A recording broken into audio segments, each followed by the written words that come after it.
In the dusty, forgotten town of Pueblo's End, 15-year-old Mateo's defiance grew upward. It was a pompadour, a towering masterpiece of volume and grace, a brown wave of hair that defied gravity and the flat, defeated spirit of his hometown. While the other boys wore their hair cropped short, resigned to their fate, Mateo's hair was a daily declaration. He'd backcomb, grease, and tease it into a majestic crest that caught the last of the desert sun like a beacon. His abuelo called it El Gallito, the little rooster's crown. A rooster crows to say, "I am here," he'd wink. "Your hair does the shouting for you." But the local toughs, led by the sneering son of the town's only employer, saw it as a target. "Too tall," they'd jeer. "Think you're better than us?" The confrontation came at the dried-up riverbed. "Cut it off," the leader demanded, holding out rusty shears. Mateo's heart hammered, but he felt the solid, skyward pull of his hair.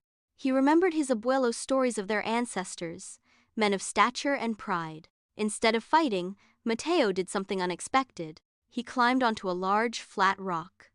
"You want it down?" he called, his voice echoing. "You'll have to bring the whole sky down on me first." He stood there, silhouetted against the twilight, his pompadour a dark spike against the orange and purple streaks. He looked not like a boy, but like a monument to self-respect. The bullies hesitated, their taunts dying in their throats. The sheer, silent audacity of his posture, the architectural wonder of his hair, made their violence seem small and petty. They shuffled away, defeated by a courage they couldn't comprehend. Mateo didn't gloat. He simply stepped down, the pompadour still perfectly intact. He walked home, not as a victor, but as a boy who had finally understood his abuelo's lesson. The height wasn't for looking down on others. It was to lift your own gaze above the dust, to remind yourself and everyone who saw you that some spirits are built to rise, no matter how heavy the world tries to press them down.